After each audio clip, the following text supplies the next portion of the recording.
Bom dia, gente linda! Como que você está hoje? Preparado então para o nosso estudo? Comece por Mateus.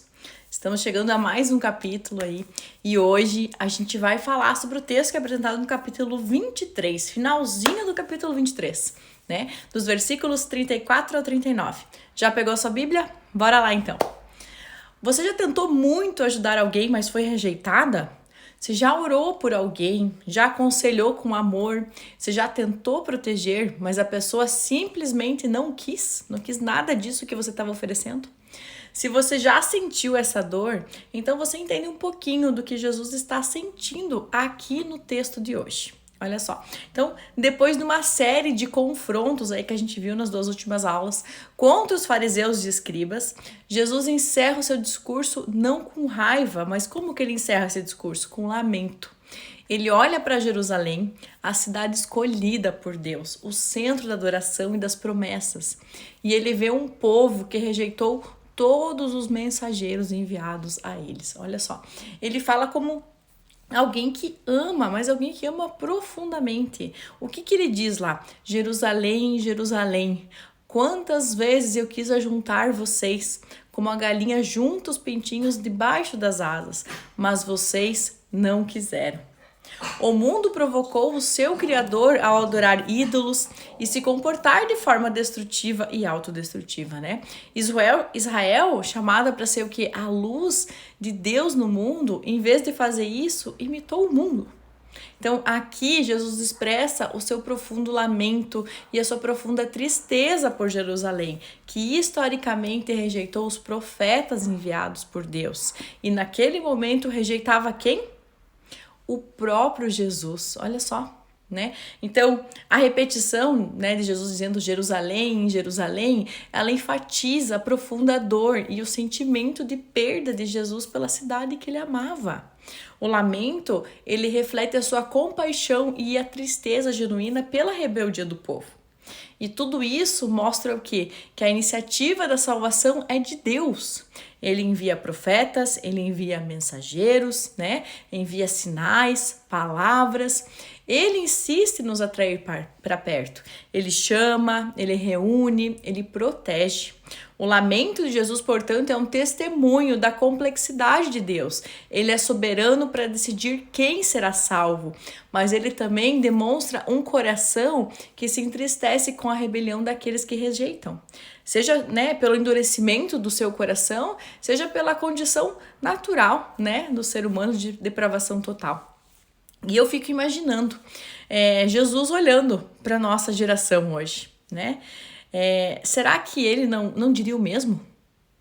Né? Quantas vezes será eu quis falar com você, te proteger, te curar, mas você não quis? Será que ele não diria isso para nós? Né? E aí vem, logo em seguida no texto, uma frase bem dolorosa, mas que é muito verdadeira. Ele fala assim: a vossa casa ficará deserta.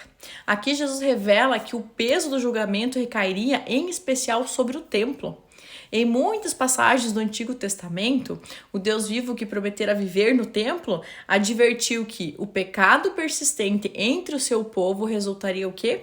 No afastamento da sua presença, deixando o templo desolado e indefeso contra o ataque inimigo. É isso que Jesus está falando aqui. Olha só. E o dito final deixa claro que as bênçãos messiânicas que Jesus anseia em trazer para Israel, elas só podem ser recebidas por aqueles que o acolhem pela fé. Então, Jesus não voltaria a ser visto publicamente em Jerusalém até que o povo arrependido o reconhecesse e o aclamasse como Messias. Né? E a citação é do Salmo lá 118, versículo 26. Que a multidão cantou na entrada triunfal de Jesus. Então a frase ela aponta o quê? Para a segunda vinda de Cristo, quando a rejeição dos judeus se converterá em quê? Em reconhecimento e adoração. Então, esse texto todo de hoje, ele nos mostra o quê? O coração de Jesus de uma forma completa. O Deus que denuncia o pecado com severidade, o Messias que se entristece com a rejeição do seu povo e o juiz que garante que a justiça será feita. Então, a passagem ela nos alerta sobre a seriedade de rejeitar a palavra de Deus. E a tristeza de Jesus não é por ter sido derrotado, mas pela tragédia da escolha humana que leva à desolação. Para nós, né, essa passagem ela serve como um lembrete solene de que a rejeição a Cristo, seja por endurecimento do coração ou seja por hipocrisia religiosa, ela tem consequências eternas. Ela também nos oferece uma esperança, a promessa de que ele voltará. A promessa de que ele voltará é a garantia de que a história de rejeição e sofrimento não terá a última palavra, mas a glória da redenção. Então, o nosso papel é, portanto, não apenas lamentar a tragédia da rejeição, mas viver de tal forma que o nosso sim ao convite de Jesus seja um testemunho da graça que nos foi oferecida. Olha só, que o nosso sim seja um testemunho da graça que nos foi oferecida. Você já deu o teu sim? E se você já deu, o teu testemunho está sendo usado dessa maneira também? Como você tem usado o teu testemunho, né? Então que possamos, que essa palavra possa nos enriquecer, possa nos edificar, né?